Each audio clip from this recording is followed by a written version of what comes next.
Bentham के उपयोगितावादी दर्शन का अध्ययन करने के उपरांत अब हम बेंथम के उपयोगितावादी सिद्धांत की आलोचना देखेंगे। सबसे पहली आलोचना बेंथम के उपयोगितावादी सिद्धांत की जाती है कि ये सुखवादी मान्यता है, जबकि प्रकृति का सनातन नियम ये दिखाता है, उसकी अभिव्यक्ति ये दिखाती है कि सभी चीज़ें सभी के लिए सुख कारक नहीं हो सकती। व्यक्ति और मनुष्य कई बार दुख के ऐसा प्रत्यक्ष रूप में प्रतीत होता है कि कोई कार्य दुख प्रदान करेगा, लेकिन फिर भी उसका निर्णय लेता है। उसका कारण ये है कि कुछ ऐसे पक्ष हैं जो व्यक्ति की निर्णय प्रक्रिया को अदृश्य रूप में प्रभावित करते हैं, जिनका मूल्यांकन और जिनकी अभिव्यक्ति जो है वो बेंथम ने नहीं की। तो बेंथम का ये उपयोगितावादी सिद्धांत वस्तुतः उपयोगितावादी नहीं है, बल्कि सुखवादी मान्यता है।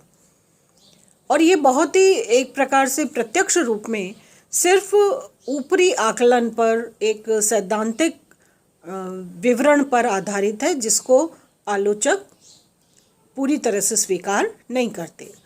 दूसरी बात है कि आलोचक ये कहते हैं कि अधिकतम संख्या का अधिकतम हित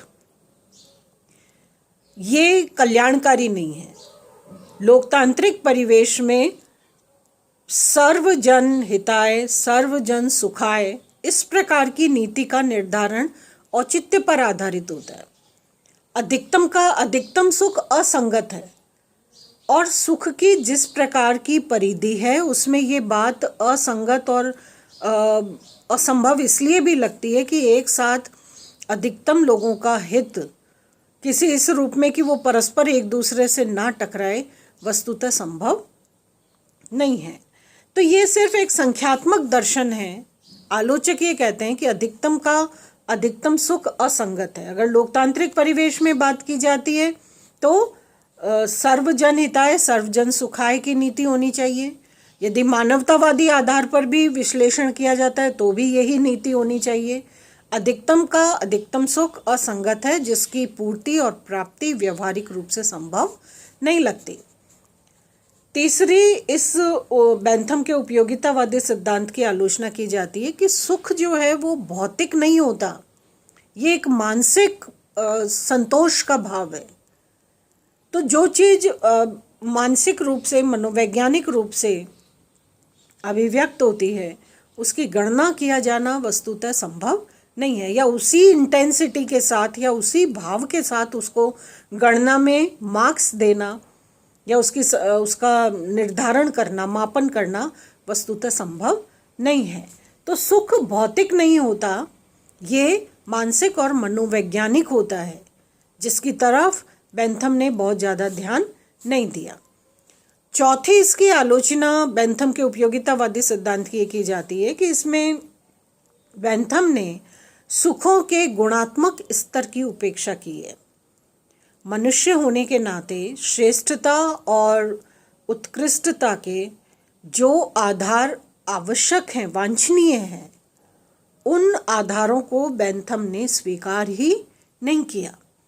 और ये बेंथम इसीलिए ये कहते हैं कि अगर सुख की मात्रा समान है तो पुष्पिन और कविता पाठ समान रूप से सुख का कारण और आधार बनते हैं, और इसीलिए इन दोनों कार्यों में वस्तुतः किसी प्रकार का कोई अंतर नहीं है। लेकिन व्यवहारिक रूप में अगर हम देखें यथार्थ के धरातल पर, तो कविता पाठ एक बहुत उत्कृष्ट और उच्च स्तर की गतिविधि है, कार्य है। पुष्पिन बच्चों का एक सामान्य सा खेल है। लेकिन बेंथम का ये कहना है कि अगर पुष्पिन को खेलकर एक बच्चा जितनी मात्रा में संतुष्ट होता है, एक कविता का पाठ सुन के अगर कोई विद्वान उसी मात्रा में संतुष्ट होता है, तो दोनों के कार्य में किसी प्रकार की कोई भिन्नता नहीं है। तो ये अपने आप में एक प्रकार की आलोचना का आधार बनता है, क्योंकि बेंथम ने सुखों के गुणात्मक स्तर की उपेक्षा की है। सिर्फ मात्रात्मक या संख्यात्मक आधार पर उसने प्रवृत्तियों और भावों का मूल्यांकन करने का प्रयास किया है। नेक्स्ट एक ये भी आलोचना की जाती है कि बेंथम ने जिस प्रकार से निर्णय प्रक्रिया में सुख और दुख को मापने के लिए एक यंत्र का निर्धारण करके और उसके आधार पर मापन का प्रयास किया है, करने का समर्थन किया है, उस आधार पे आलोचक ये कहते हैं कि मनुष्य जो है वो वस्तुतः मात्र भौतिक क्रियाओं का पुतला नहीं है, उसमें भावनाएं हैं और ये जो उसके निर्णय हैं, उसके कार्य हैं, ये पूरी तरह से उसकी भावनाओं से ही प्रभावित होते हैं। बेंथम ने जो सुख दुखवादी मापक यंत्र बनाया है वो सिर्फ भौतिक रूप में, वो सिर्फ औपचारिक रूप में चीज़ों की गणना कर सकता है, लेकिन भावनाओं को समझने और भावनाओं को नापने की क्षमता इस यंत्र में नहीं है। जिस यंत्र पर बेंथम का समस्त उपयोगितावादी दर्शन आधारित है, उस यंत्र के संदर्भ में आलोचक ये कहते हैं कि इसमें भावनाओं को नापने की क्षमता नहीं है और भावनात्मक रूप में संतुष्टि का या असंतुष्टि का जो लेवल है, जो स्तर है, उसको हम संख्यात्मक आधार पर अभिव्यक्त नहीं कर सकते। इसलिए आलोचक ये मानते हैं कि भावनाओं की उपेक्षा, भावनाओं का मापन या भावनाओं को सटीक रूप में संख्यात्मक आधार पर अभिव्यक्त करने की क्षमता वस्तुतः संभव ही नहीं है और इसलिए इन आधारों की उपेक्षा के कारण बेंथम का जो उपयोगितावादी दर्शन है वो भी आलोचना का शिकार होता है। इसके अतिरिक्त बेंथम ने मानवीय संदर्भ में जो ये सुख दुख की गणना का आधार निर्धारित किया और ये माना है कि ये प्रत्येक व्यक्ति सुख का आकांक्षी होता है और वो सुख के आवृत्ति चाहता है और दुख का निराकरण चाहता है या उसको अवॉइड करना चाहता है। ऐसी स्थिति में बेंथम ने सिर्फ सुख के आधार पर कामना करने वाला, क्रिया करने वाला, सुख की इच्छा करने वाले प्राणी के रूप में मनुष्य का वर्णन कर दिया। आलोचक ये कहते हैं कि इस सारी प्रक्रिया में, इस सारे संदर्भ में बेंथम ने नैतिकता की पूरी तरह से उपेक्षा कर दी। सिर्फ सुख की कामना पर्याप्त नहीं है, ये सुख नैतिक आधार पर व्यक्ति को कौन से स्तर पर खड़ा करता है या कौन से स्तर पर स्थापित करता है, उसका मूल्यांकन किया जाना भी उचित है और आवश्यक है। आलोचक ये कहते हैं कि नैतिकता की उपेक्षा मनुष्य समाज को गर्त की तरफ अग्रसर करेगी, पतन की तरफ अग्रसर करेगी और ऐसा दर्शन या ऐसी जो नीति है उसका वस्तुतः समर्थन नहीं किया जा सकता। मनुष्य के निर्णयों का जो मूल्यांकन है वो नैतिकता की कसौटी पर ज़्यादा जरूरी है, सुख और दुख की मात्रा पर ज़्यादा जरूरी नहीं है, ऐसा आलोचक मानते हैं। नेक्स्ट है, व्यक्ति और समाज की उपयोगिता के बीच सामंजस्य का अभाव है। मनुष्य सुख की कामना करता है ऐसा कह के बेंथम और मनुष्य को सुख और दुख की गणना करके ही व्यवस्थाओं का या नीतियों का या अपने कार्यों का निर्धारण, संचालन और उसमें अपनी भागीदारी करनी चाहिए। अब ऐसी स्थिति में आलोचक ये कहते हैं कि व्यक्ति और समाज के बीच परस्पर उपयोगिता संबंधी कोई विवाद नहीं होगा, इस बात की कोई निश्चितता नहीं है। व्यक्ति और समाज की उपयोगिता के बीच तो इस अर्थ में सामंजस्य स्थापित हो ही नहीं सकता। व्यक्ति का सुख अपना इंडिविजुअल हो सकता है, निजी और व्यक्तिगत हो सकता है, जबकि समाज का हित जो है वो एक सामूहिक और सामाजिक संदर्भ में स्थापित होता है। तो इसलिए ये बिल्कुल अव्यावहारिक प्रकार का दर्शन लगता है, जिसमें बेंथम सिर्फ व्यक्तिगत कारक के रूप में व्यक्ति को सुख और दुख की गणना प्रक्रिया से निर्णय लेने का एक प्रकार से समर्थन करते हैं या उसका सुझाव देते हैं। इसके अतिरिक्त आलोचक ये कहते हैं कि अधिकतम का अधिकतम सुख और अधिकतम का अधिकतम कल्याण, ये मात्रात्मक दर्शन जो है, संख्यात्मक दर्शन या विचार, एक प्रकार से बहुमत के अत्याचार को प्रोत्साहन देने वाला विचार है, जो सामान्य रूप से नैतिकता के सूत्र में बंधा हुआ नहीं है, जो सिर्फ अपने स्वार्थ और सुख के आधार पर कार्य करने वाला है। ये बहुमत का अत्याचार सामान्य समाज के लिए या सामान्य लोगों के लिए कभी भी कल्याण का एक समान आधार प्रदान नहीं कर सकता। इसके अतिरिक्त साध्य से साधन का मूल्यांकन उचित नहीं है। साधन है मान लीजिए मानवीय क्रियाएं, और साध्य है सुख की प्राप्ति। अब साध्य से साधन का मूल्यांकन, कि साधन तो सदैव आदरणीय हो जाएंगे अगर वो सुख की प्राप्ति का आधार बनते हैं, तो ये क्रिया उचित नहीं है। आलोचक ये कहते हैं कि साध्य से साधनों का मूल्यांकन बिल्कुल उचित नहीं है, क्योंकि इससे तो साध्य की जो गरिमा है, साध्य की जो श्रेष्ठता या हीनता का स्तर है, या साध्य या लक्ष्य जो है उसमें नैतिकता आदि के आधार पर जो भिन्नता है, उस भिन्नता का कोई भी मापदंड कायम नहीं होता, ना स्तर कायम होता है, बल्कि साधनों के आधार पर उसे प्राप्त कर लेना ही एक प्रकार की क्रिया हो जाती है। साधन किस प्रकार के हैं, वो नैतिक हैं कि अनैतिक हैं, कि न्यायकारी हैं कि अन्यायकारी हैं, इससे किसी प्रकार का कोई मूल्यांकन नहीं किया जाता।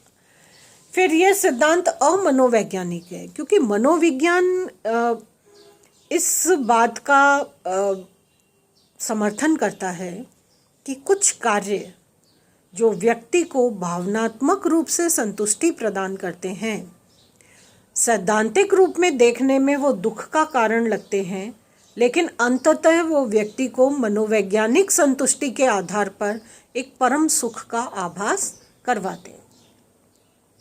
ऐसी स्थिति में मनोवैज्ञानिक सिद्धांत ये मानता है, मनोवैज्ञानिक ये मानते हैं कि वास्तव में बेंथम का ये दर्शन एक उसकी अपनी व्यक्तिगत राय, उसकी अपनी व्यक्तिगत समझ और व्यक्तिगत रूप में वो जैसा चाहते थे उसकी एक अभिव्यक्ति मात्र है। मनोवैज्ञानिक रूप से अनेक इस प्रकार के उदाहरण और ऐतिहासिक एविडेंस और अनेक जो भावनात्मक पक्ष का अध्ययन करने वाली जो अनेक प्रक्रियाएं चल रही हैं, उन सब के आधार पर ये बात स्पष्ट रूप में कही जा सकती है कि व्यक्ति क्या सोच रहा है, किस तरह से सोच रहा है, इसका मूल्यांकन वस्तुतः संख्यात्मक और गणना के आधार पर किया जाना संभव नहीं है। कुछ कार्य जो वास्तव में दुख प्रदान करने वाले हैं, लेकिन फिर भी व्यक्ति कई बार सुख को अवॉइड करके इन दुख के कारणों को, दुख के कार्य को करने में ज़्यादा संतुष्टि का अनुभव करता है। तो ये सुख और दुख की अनुभूति, उनकी इंटेंसिटी, ये बहुत ही व्यक्तिगत कारक हैं। इसको हम एक यूनिवर्सल फॉर्म में प्रत्येक संस्था के साथ, प्रत्येक क्रिया के साथ, प्रत्येक स्तर के साथ जोड़कर सिर्फ सुखवादी मापक यंत्र के आधार पर निर्णय प्रक्रिया के रूप में इसको अभिव्यक्ति नहीं दे सकते। भावनात्मक पक्ष है जो बहुत अलग और स्पेशल तरीके से सिर्फ मनोवैज्ञानिक आधार पर अभिव्यक्त होता है, ये गणनाओं के आधार पर अभिव्यक्त नहीं होता। फिर बेंथम का जो उपयोगितावादी सिद्धांत है वो राजनीतिक दर्शन न होकर सिर्फ एक शासन का दर्शन है, सरकार का, शासन का या राज्य का कैसा रूप है, कैसे वो कार्य कर सकते हैं, इस तरह का एक इंडिकेशन है। इसे हम राजनीतिक दर्शन के रूप में मान्यता नहीं दे सकते। और आलोचक ये भी कहते हैं कि बेंथम का उपयोगितावादी सिद्धांत वस्तुतः बेंथम का मौलिक सिद्धांत नहीं है। फ्रांसिस हेचसन जो हैं उनका था अधिकतम का अधिकतम सुख। जैसा कि हमने प्रारंभ में देखा था कि हेचसन का ये कथन एक किताब में पढ़ने को मिला बेंथम को, और इससे वो इतना प्रभावित हुआ कि उसका सारा दर्शन और विचार क्रिया जो है वो इसी एक सूत्र के इर्द गिर्द सिमट गई। और बेंथम ने अपने उपयोगितावादी सिद्धांत को अधिकतम के अधिकतम सुख के प्रेरणा सूत्र के रूप में हेचसन की इसी पुस्तक से ग्रहण किया और उसको अपने विचारों का आधार बनाया। आलोचक ये कहते हैं कि इसमें हेचसन के सिद्धांतों का प्रभाव है, उसके विचारों का प्रभाव है। बेंथम का अपना मौलिक योगदान जो है वो इस उपयोगितावादी सिद्धांत के निर्माण में नहीं है। तो इस प्रकार हम बेंथम के विचारों में एक विशेष प्रकार से उपयोगितावादी प्रभाव का अध्ययन करते हैं और निष्कर्ष के रूप में ये हम मानते हैं कि बेंथम ने सुखवादी दर्शन के रूप में उपयोगितावाद की स्थापना की है। और इसके लिए उसने एक सुखवादी मापक यंत्र भी बताया है जो गणनात्मक और संख्यात्मक आधार पर मापदंड तैयार करता है कि कौन सा कार्य सुख प्रदान करने वाला है और कौन सा कार्य दुख प्रदान करने वाला है, और व्यक्ति यथासंभव दुख के आधार और कारण को छोड़कर सुख की तरफ कामना करता है और अग्रसर होता है। लेकिन आलोचकों ने भी एक व्यापक आधार पर बेंथम के उपयोगितावादी सिद्धांत की आलोचना की है, क्योंकि मनुष्य कोई मशीन नहीं है, कोई कलपुर्जा या कोई भौतिक इकाई नहीं है, बल्कि ये भावनाओं और संवेदनाओं से, संवेगों से संचालित होता है। और व्यक्ति के दृष्टिकोण को बनाने में, व्यक्ति के व्यक्तित्व को बनाने में ये भावनात्मक पक्ष बहुत महत्वपूर्ण होता है, जिसकी उपेक्षा बेंथम ने की है। तो लेकिन फिर भी हम एक ओवरऑल रूप में अगर हम देखें तो बेंथम के इन विचारों का, उपयोगितावादी विचारों का आंशिक महत्व राजनीतिक दर्शन में है, क्योंकि सामान्य रूप में एक प्रत्यक्ष बात यह है कि प्रत्येक व्यवस्था और व्यक्ति किसी प्रकार के कार्य को करने का निर्णय लेते हैं तो प्राथमिक रूप में इसी प्रकार की प्रक्रिया से गुजरते हैं।